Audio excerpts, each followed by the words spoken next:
The two biggest emotional drivers that cause a human being to want to change. Remember, all selling is change, right?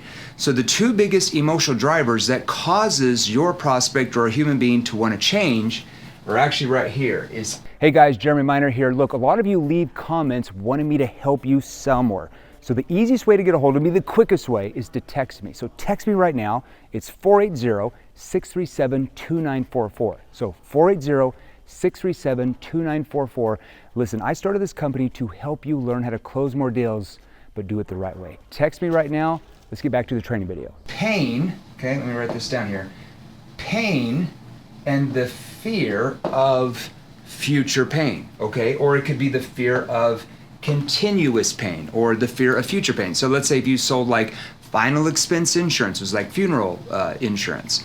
That's more of a fear of what? Future pain of your family you're leaving behind, right?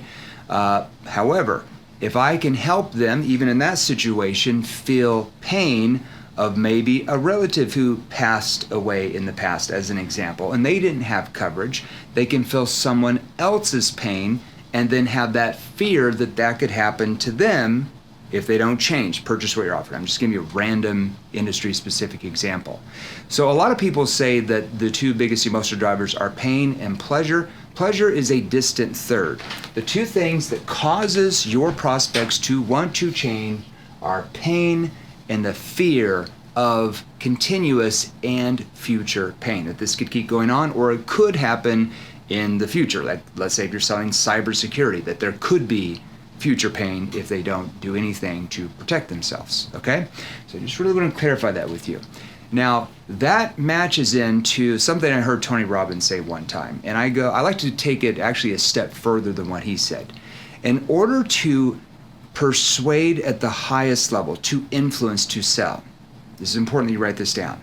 You have to master how to emotionally connect with that prospect where they feel like you understand them, okay, their needs, their wants, their desires, even their fears, without buying into their story. That's really important, okay? Now, we talked a little bit about that in some of our training, so you'll see me go through that quite a bit in this portal. Now, this is important. You can understand somebody, you can understand a prospect and judge them, but if you judge them, unlikely they will buy. They have to feel like you understand them. Okay, you emotionally connect with them. You go there first. And when you master how to do that, because remember, you're committed to mastery, right? You're not a winger, a dabbler, or a know-it-all. You're committed to mastery. That's why you're in this training program and you're developing into the best you can be, okay? So to emotionally connect, we have to go there first without buying into their story. Remember, pain and the fear of future pain. Now, the reason why I'm bringing this up to you is I was at a keynote, a speaking engagement.